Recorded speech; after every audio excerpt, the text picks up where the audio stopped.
Redação Tropical. Bom, de volta com o nosso Redação Tropical, agora na segunda parte, sempre com a nossa entrevista. E hoje nós estamos recebendo Dom Marco Aurélio Gubbiotti, ele que é bispo da Diocese de Itabira, Coronel Fabriciano. Dom Marco Aurélio, seja bem-vindo à Rádio Tropical, bom dia. Muito obrigado, Mayra, bom dia a todos os ouvintes da Rádio Tropical. Olha, a Diocese está celebrando agora no próximo dia 14 de junho, 60 anos. Então vamos começar falando um pouquinho, né? E para as pessoas conhecerem mais como que é a Diocese, né? O que ela representa aqui na região. Fala pra gente um pouquinho sobre isso, Dom Marco. Então, nós nascemos da Arquidiocese de Mariana, né? Isso há 60 anos atrás. E a nossa diocese coincide, o nascimento da Diocese de Itabira coincide com o término do Concílio Vaticano II. Então é uma diocese muito marcada por esse evento que mudou muito a vida da igreja. Uhum. O senhor completou então este ano 12 anos como bispo, né? Fala pra gente da importância disso. Então, há 12 anos atrás, em 2013, eu fui nomeado bispo no mês de fevereiro, fui ordenado em maio e cheguei aqui na Diocese no mês de junho, e a minha posse coincidiu naquele ano com a festa da Diocese. Nos festejos da Diocese, do dia da Diocese, que de manhã eu tomei posse e depois a missa de posse foi a missa da festa da Diocese. Foi muito bonito. Uhum. E olha só, a gente sabe que tudo na vida tem os desafios também, né? E a Diocese, quais são esses desafios que ela enfrenta? Bom, nós enfrentamos nos anos de 2020 e 2021 um grande desafio junto com o resto do mundo, mas que incidiu muito na vida das comunidades cristãs, porque a comunidade ela depende muito dos encontros presenciais. Então, isso influenciou, isso modificou a maneira de nós a gente interagir, e tem influenciado. Hoje voltamos a condições muito próximas do que era antes da pandemia, mas os anos de 2022, 2023 foram anos ainda que a gente tinha um problema muito sério. Primeiro que muitos não voltaram a participar. E quando voltou a participação, muitas lideranças nós não tínhamos mais, né? Porque ou faleceram, ou se desanimaram, ou se afastaram por alguma consequência trazida pela pandemia, né? O outro desafio que nós temos hoje é o desafio de um mundo muito marcado pelo desenvolvimento tecnológico no que diz respeito à comunicação. É um desafio também a igreja se fazer presente no mundo atual que está em constante mudança. Bispo, a Diocese de Itabira, Coronel Fabriciano é a primeira que o senhor governa, né? Como que tem sido essa experiência? Então, quando eu cheguei aqui, eu falava assim, eu sou um padre recém-ordenado bispo, e graças a Deus eu encontrei uma acolhida muito boa, seja por parte do povo de Deus, seja por parte dos irmãos presbíteros. Havia um grupo de homens casados que estava se preparando para ser diácono permanente, assumir o trabalho, e fui o bispo que os ordenou. Hoje o diaconato permanente é uma realidade, Então, sinceramente, eu fui aprendendo a ser bispo, a partir desse acolhimento que eu encontrei. E fui me tornando alguém desta diocese, desta terra e deste chão. Hoje eu me encontro adaptado e me vejo hoje em melhores condições de servir o povo de Deus por causa do envolvimento, do conhecimento que eu tenho da realidade. Bom, aproveitando que o senhor está aqui na cidade de Timóteo, né, como o senhor sabe, que nós temos a paróquia São José de Acesita, que durante 15 anos aí esteve à frente o padre Pacifal, e agora houve essa troca, o padre Pacifal foi para Ipatinga, né, para a Igreja do Senhor do Bonfim, e o padre Fernando vai tomar posse hoje na paróquia São José. Como que o senhor avalia, né, essa mudança? E esses padres foram os que mais estiveram à frente, né, de paróquias. O padre Fernando, 10 anos em Ipatinga, e o padre Pacifal, 15 anos aqui em Timóteo. Fala pra gente um pouquinho sobre isso. Então, em primeiro lugar, essas paróquias são paróquias importantes, são paróquias grandes, e que tinham até agora à frente padres muito bons e queridos pelo povo. Eu dou esse testemunho. Então, e que por vários motivos passaram um tempo superior ao normal, né? Os padres, os padres, eles são provisionados como párocos por 6 anos. Não é obrigatório eles serem transferidos nesse prazo. Muitas vezes a igreja precisa deles antes disso. É algo que é negociado e que eu tenho contado sempre com a colaboração dos padres da nossa diocese. Mas foi necessário que esses padres ficassem mais tempo nessas paróquias, e penso que todos aqueles que nos ouvem são testemunhas do bom trabalho pastoral que ambos desenvolveram. No entanto, é importante a transferência porque isso enriquece a igreja. O padre Pacifal, ele tem características que são próprias, que a comunidade São José de Acesita se enriqueceu dessas características que ele compartilhou em todos esses anos com a comunidade. E o padre Fernando, ele tem outras características. Além disso, o sacerdote, ele também cresce porque os desafios, eles são diferentes. Então, há um aprendizado por parte do padre. Ele se capacita também quando ele é transferido, porque ele é acionado, existem demandas que são novas, e que o fazem desenvolver outras habilidades. Então, é um enriquecimento para a igreja. Eu acho que é algo de muito bom. Primeiro porque elas puderam contar com esses irmãos presbíteros todo esse tempo. E agora começa uma nova fase para todos, né? Para os padres e para as comunidades paroquiais também. E um marco também que o padre Pacifal deixou é justamente a questão da construção da igreja, né? Porque ela já está agora numa fase mais de acabamento, né? E ele teve à frente de tudo isso no processo de construção da igreja de São José. Isso. E essa continuidade agora com o padre Fernando, né? Então, com a liderança do padre Pacifal, a comunidade católica da paróquia São José de Acesita oferece ao município de Timóteo um dos monumentos, talvez o monumento arquitetônico mais importante que tem. Ainda ele não está terminado, mas quando concluído, será um dos monumentos arquitetônicos mais importantes de todo o município de Timóteo. Foi muito difícil, houve muito empenho, muita luta, seja do padre Pacifal, seja dos fiéis leigos e leigas que o assessoraram. Eu acompanhei todo esse processo.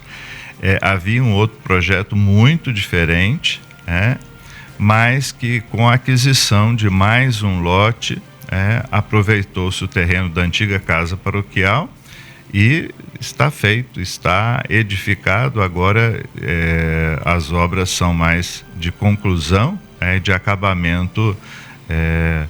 Não é só a igreja, existe todo um conjunto de outras construções anexas e que servirão para a comunidade dessa paróquia. E a gente falando em obras, temos também aí a Catedral São Sebastião em Coronel Fabriciano, né, que ali faz parte ali do patrimônio, né, histórico de Coronel Fabriciano, e a ansiedade, né, do público, das pessoas que frequentam a catedral, para que aquilo, né, novamente volte a ser. E, na verdade, assim, a gente sabe que a catedral vai demorar um pouquinho. A gente esteve aqui com o Padre Cláudio recentemente, que é o pároco, né, de Coronel Fabriciano, e ele falou que vai demorar um pouquinho, mas assim, qual que é a visão do senhor, né, da importância dessa catedral, da construção, né, da reconstrução da Catedral São Sebastião de Coronel Fabriciano? Então, é um monumento também, uma igreja muito bonita, que tem um estilo muito próprio, mas que tinha problemas estruturais. Houve uma concepção de um teto que dispensava telhado, e que, com o passar dos anos, das décadas, se mostrou inviável. Não era viável, porque certamente ficaria muito menos caro fazer o conserto da parte que caiu. Só que não havia mais viabilidade. Havia problemas sérios, estruturais, que colocavam em risco a todos aqueles que participassem das celebrações na igreja, e foi preciso demolir, e só a demolição demandou um gasto bastante grande, né? Então, é uma obra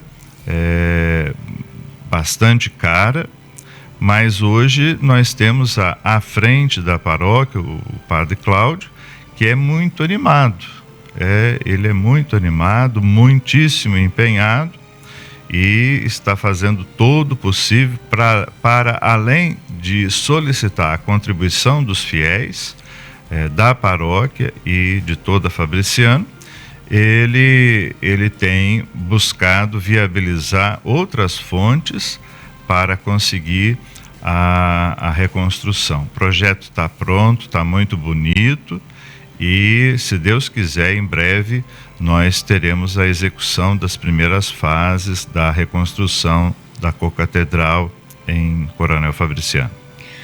Bispo, 2025 é um ano jubilar, e com o tema este ano de Peregrinos da Esperança. Explique para as pessoas, né, o que é o ano jubilar, né, para quem não sabe, e a importância dele para a igreja. O jubileu é uma tradição bíblica. A cada 50 anos se proclamava o ano da graça, o ano do perdão das dívidas. E essa tradição, que vem do Antigo Testamento, ela é assimilada na vida da Igreja Cristã Católica, e passa a acontecer também, mas não só a cada 50, mas a cada 25 anos. Então, já há alguns séculos a igreja celebra os jubileus. E sempre, a cada jubileu é proposto. Então, nós temos a cada 25 anos, o jubileu da encarnação de nosso Senhor Jesus Cristo. Então, nós tivemos o jubileu do ano 2000, agora o jubileu de 2025. E o Santo Padre, o Papa Francisco, propôs a temática da esperança, a esperança em Deus que nunca decepciona, porque o amor de Deus é fiel, ele não volta atrás.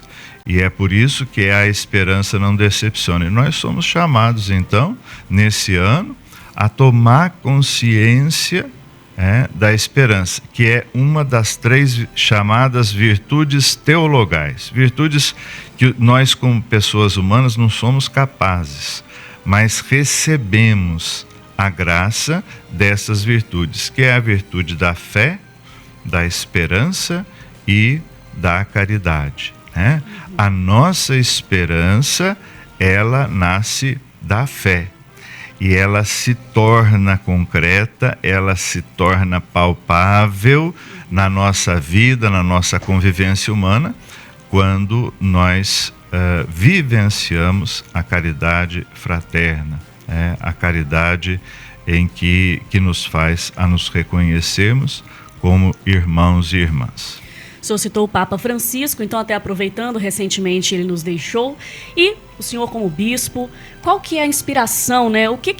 Qual legado o Papa Francisco deixou para a sua vida e quais são as expectativas agora com o novo Papa, né, Leão XIV? Fala pra gente. O Papa Francisco é um marco na história da Igreja. Nós somos muito felizes por termos vivido nos anos do pontificado de Francisco. O Papa Francisco, ele resgatou o espírito reformista do Concílio Vaticano II e ele nos ajudou a reler e atualizar as intuições do Concílio Vaticano II, aplicando-as para o momento atual da Igreja. Então, é importantíssimo esse legado. Certamente quem nos ouve tem percebido com que frequência o Papa Leão XIV cita o Papa Francisco com muita tranquilidade, com muita serenidade. Eu fico muito feliz de ver isso, reconhecendo a grandiosidade do pontificado e do magistério do Papa Francisco. O Papa Leão XIV, ele foi escolhido pelos irmãos cardeais como aquele que foi incumbido de dar continuidade, dar sustentabilidade às reformas trazidas pelo Papa Francisco. Não é possível a Igreja passar um tempo muito grande em reformas. É preciso depois fazer com que elas se viabilizem. Essa é a missão do Papa Leão XIV. É muito forte também, nós vemos nas primeiras falas dele, há duas temáticas importantes, né? A promoção da paz e a promoção da comunhão e da unidade da Igreja. Parece que ele vai focar, pelo menos o início do seu pontificado, nessas duas temáticas. Agora fala pra gente também, né? Uma análise em relação aos dois, né? O que você espera desse pontificado, né? Desse novo padre, né? Que assumiu aí como Papa. O que o senhor acha desse pontificado? É muito cedo, né? É fato que o cardeal Prevost é um homem com uma experiência de vida riquíssima, né? Porque você imagina um norte-americano que se faz padre agostiniano e que ainda muito jovem, ele, depois de estar muito bem qualificado, já doutor em direito canônico, pede para os seus superiores para ser missionário. E sendo missionário, passando anos a fio no trabalho pastoral com o povo peruano, se faz peruano, adota o Peru também como sua pátria e adquire a segunda cidadania, e ele se faz então um latino-americano. É chamado, depois de já ter a experiência de ser superior geral da sua congregação, é chamado para ser bispo. E depois de 9 anos, se não me engano, de episcopado, numa diocese na periferia do mundo, é chamado para colaborar com o Papa Francisco, se tornando membro da sua cúria, num dicastério que é muito importante, que é o dicastério dos bispos. Então, é aquele responsável pela escolha, pela nomeação dos novos bispos, e em poucos anos ele se torna o novo Papa. Então, o que eu sinto é que a igreja está em boas mãos, né? Um homem de profunda espiritualidade e de uma vastíssima experiência de vida, tanto na questão acadêmica quanto pastoral. Nós contamos com alguém muito bem qualificado para a missão que recebeu da igreja. E o futuro dirá que caminhos Papa Leão XIV vai seguir e como irá nos ajudar através do seu pontificado e do magistério, do ensinamento que virá desse pontificado. Bispo, o mundo atual enfrenta tantas guerras, né, tantos conflitos. A gente, né, as notícias que a gente tem deparado com elas não são tão positivas, infelizmente. A gente tem acompanhado, né, recentemente aquela questão de Israel e tudo. Qual que é a visão da igreja em relação a esses conflitos, a essas guerras mundiais? Nós temos certeza de que essa não é a vontade de Deus. Nós temos essa certeza em razão da revelação trazida por nosso Senhor Jesus Cristo. Jesus é chamado de o rosto da misericórdia de Deus. Jesus nos revelou que a justiça de Deus é a misericórdia e a guerra é o sinal mais concreto da incapacidade humana para a escuta, para o diálogo e para o perdão. Então, a guerra ela é, por natureza, fruto da maldade humana, fruto do desejo de dominação do outro, fruto da falta de perdão.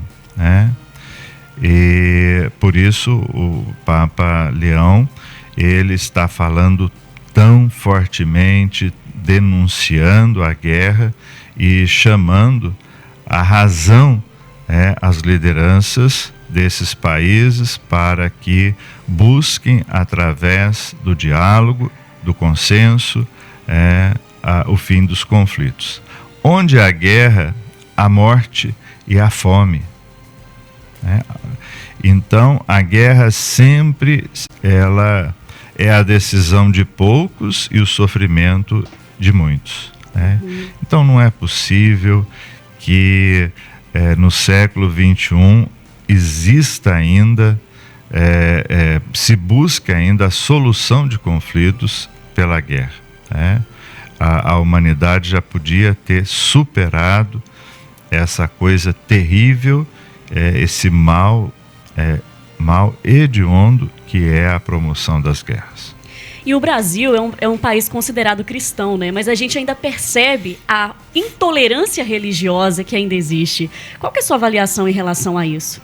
Nós vivemos num tempo muito difícil em que a intolerância tem levado a uma polarização em muitas áreas, a intolerância na política, a intolerância até entre as torcidas organizadas do futebol. O futebol é algo que nós gostamos tanto, que nos diverte, que nos anima, faz tão bem para a gente torcer por um time, torcer pela nossa seleção.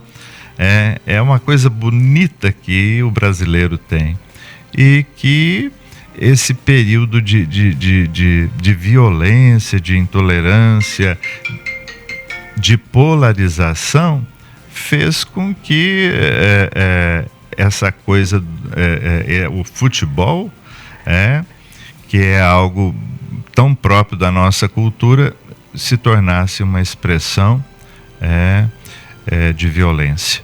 Então nós precisamos superar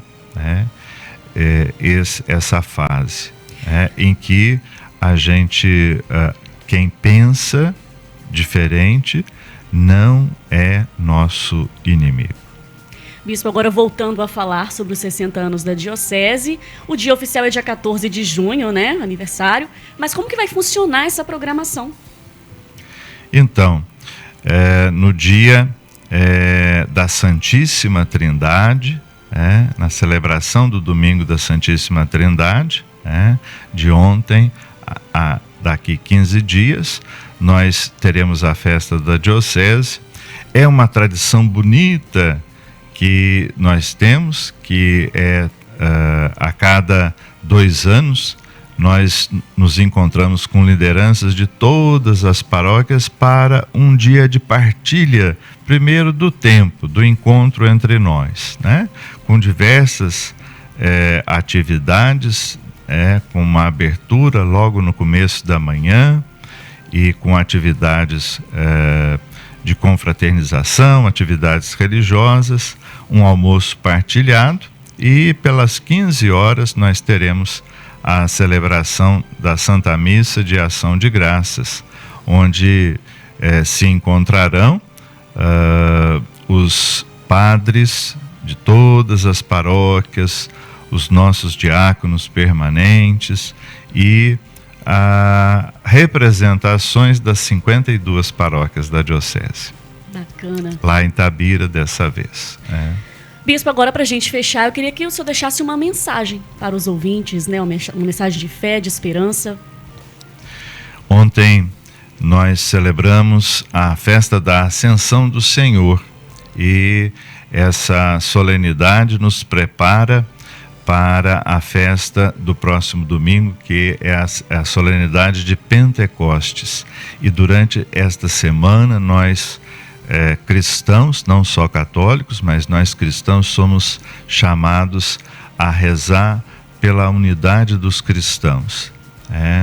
Existem várias confissões de fé cristã, mas nós acreditamos num só Senhor, Salvador, Jesus Cristo. E isso nos une. O nosso amor pela palavra de Deus, contida nas Sagradas Escrituras, também nos une. Existem diferenças? Sim, existem. E isso é uma riqueza para a fé cristã.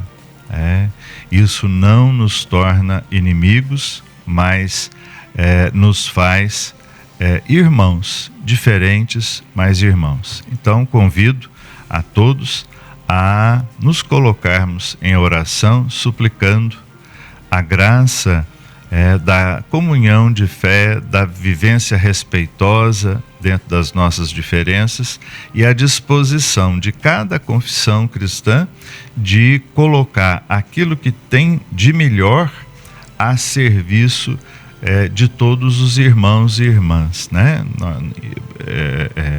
A missão do cristão é levar a alegria do Evangelho para aqueles que ainda não ouviram, que ainda não acolheram Jesus no seu coração. E se nós fizermos isso de uma forma que a nossa convivência seja respeitosa, fraterna, com certeza o nosso testemunho será mais credível. Gostaríamos também que o senhor deixasse uma bênção para os ouvintes. Muito bem, muito obrigado. O Senhor esteja convosco. Ele está no meio de nós. Por intercessão de Nossa Senhora Aparecida, padroeira de nossa diocese, a bênção do Deus Todo-Poderoso, Pai e Filho e Espírito Santo. Amém. Muito obrigado. Amém. Obrigada, Bispo, pela sua participação. Parabéns pelos 60 anos da Diocese. Obrigado, Bispo.